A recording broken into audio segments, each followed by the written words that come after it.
Over 80% of Pakistan's military equipment is now Chinese origin, and China is using its strategic ally as a live lab for testing military technology, according to a senior Indian Army officer.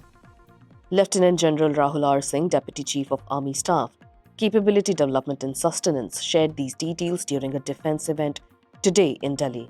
He was speaking at the New Age Military Technologies seminar organized by FICCI. Lieutenant General Singh also outlined key takeaways from Operation Sindoor, India's recent military operation, a response to the April 22nd terrorist attack in Pahalgam, which had killed 26 people.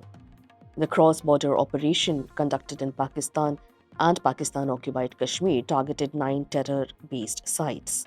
Over 100 militants linked to Jaish-e-Mohammed, Lashkar-e-Taiba, and Hizbul Mujahideen were reportedly neutralized. Quote, "There are a few lessons from Operation Sindoor. The strategic messaging by leadership was unambiguous. There is no scope of observing the pain the way we did a few years ago," unquote. He also added, "We identified 21 targets and selected 9 to engage with the final decision taken only in the last hours." Planning was based on both technical and human intelligence. He also emphasized the role of air defense during the operation. Quote, "This time our population was not in panic and our systems responded well. But we need to build a much more robust air defense system." On Pakistan military's capabilities, Lieutenant General Singh said 81% of the country's equipment is now sourced from China.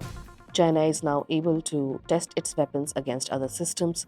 It's like a live lab available to them. He added that Turkey also supported Pakistan in certain areas during recent escalations. According to Lieutenant General Singh, during the conflict, Pakistan had live updates on India's military movements through Chinese support. Quote, "When DGMO level talks were ongoing, Pakistan already had access to real-time information about our vectors provided by China," he said. Data from the Stockholm International Peace Research Institute shows that China has sold $8.2 billion in arms to Pakistan since 2015. Between 2020 and 2024, nearly 63% of China's total arms export went to Pakistan, making it Beijing's largest defense customer. This includes over half of Pakistan's fighter aircraft fleet, including the JF-17 Thunder and J-10C jets. Reports also indicate Pakistan is preparing to induct 40 Shenyang J-55 fifth-generation stealth fighters from China. A 2025 report by the US Defense Intelligence Agency states that India sees China as its primary adversary, while Pakistan is viewed as a manageable concern.